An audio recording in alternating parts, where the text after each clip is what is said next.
Are you looking for ways to boost your brain power, prevent dementia, and even boost your joy? Creativity is a great way to do that. And today I'm going to talk to you about what I've learned about creativity while I work on this painting that is for a class that I'm teaching next week. Welcome, I'm Janelle, and on this channel we discover ways to get older better.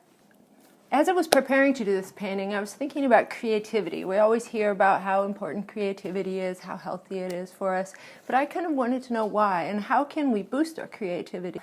Let's dig in and I'll share some of the actionable tips, things you could start today. If you're already creative, maybe find some new ways to be creative. There was a study that found that there were 3 factors that predicted peak originality.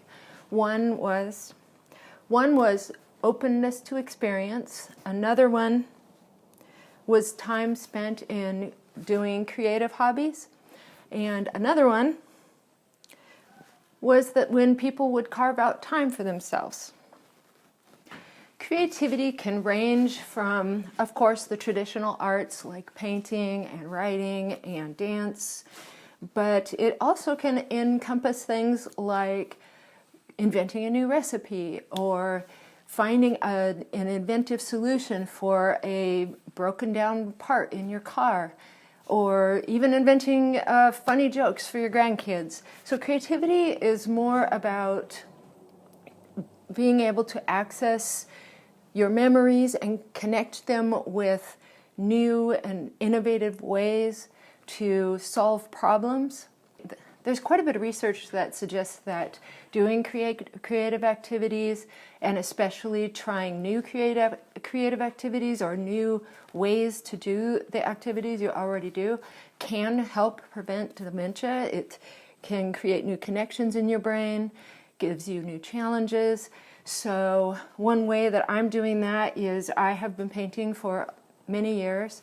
Ever since I was a kid, I have a degree in painting, but I wanted to stretch myself by then teaching people to paint. So I've been making these simple paintings and having little paint classes, and that also is a way to combine creativity with social activity. Social interaction is also really important to keeping your brain healthy and preventing dementia. So if you can combine creativity with social interaction, that is even better. So if you could take a class on quilting or painting, or if you could teach a class if you're really good at those things, that it kind of doubles the benefit of creativity. You've got the social aspect and then you have the creativity aspect. Creative activities involve planning, problem solving, and memory recall, all things that are really excellent for our brain. Doing creative activities also can boost our sense of accomplishment, which can increase our happiness and can reduce our stress.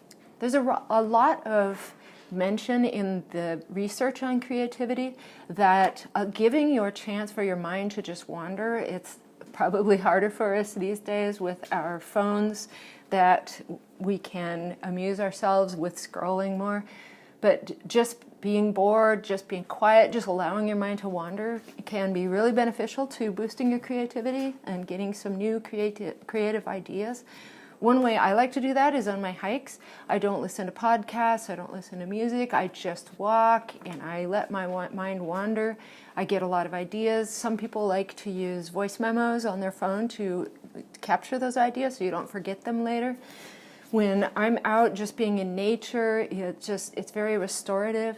So that's a great way to get new ideas. Maybe when you drive, maybe just listening to some relaxing music that'll let your mind wander. I think we all have heard about people getting their best ideas while they're in the shower. Some people will even bring a whiteboard or a marker in the shower so they don't forget. And so those are all really great ideas for getting some creative, innovative ideas. Doing some new things like maybe reading books in a genre you never have read before, or being around people who you usually wouldn't hang around with can kind of spark new pathways in your brain, can get your creative ideas going. Think outside the box with creativity. It's not just painting or drawing. It's also It's also doing something totally different. Start a YouTube channel like I did, or maybe write a memoir for your grandkids. Maybe create a recipe book. Maybe just try some new recipes, or invent new ways to do old recipes. Maybe you could take up a new sport. Then if it's a group sport, you get the benefit of the social interaction. You get all the brain power of finding ways to be better at it, to practice it. Maybe take a dog training class. If your dog knows how to walk with you better, you can take your walks together, and you'll be encouraged to get out, get more exercise, and get those ideas. Exercise also is good for our brains, so when we're out and about taking walks, that would be excellent. And being in a dog training class is a lot of times that is a very new skill for people, and it really, really challenges us. I'm going to put some eyes on this guy, on both of these guys, just to kind of get an idea of where we're at. There's an eye. And there's another eye. One thing I'm finding is it's extremely difficult for me to paint and talk at the same time. So that's a whole new cognitive challenge for me today.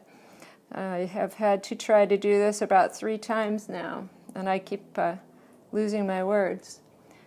I'm guessing that the visual and verbal parts of my brain aren't cooperating very well.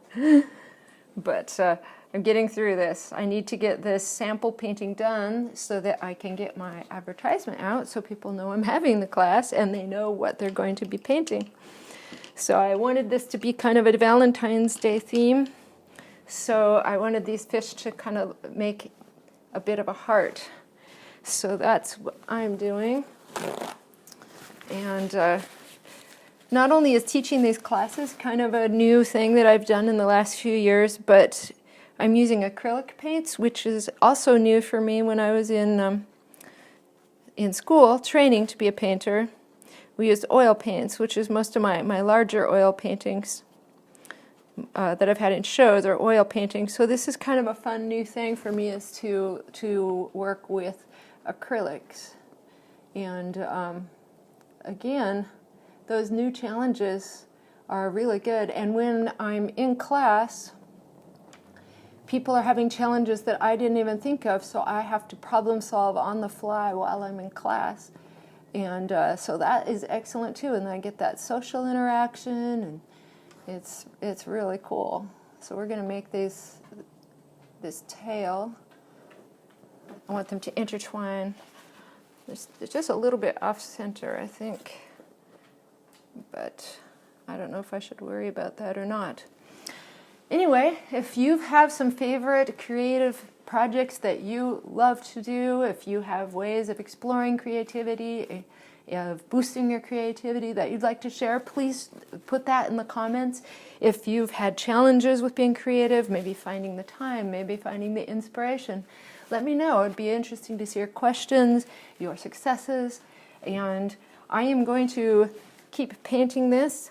If you want to get ideas about starting a new habit, maintaining a new habit of creativity, check out this video over here that I made on habits and creating them and maintaining them.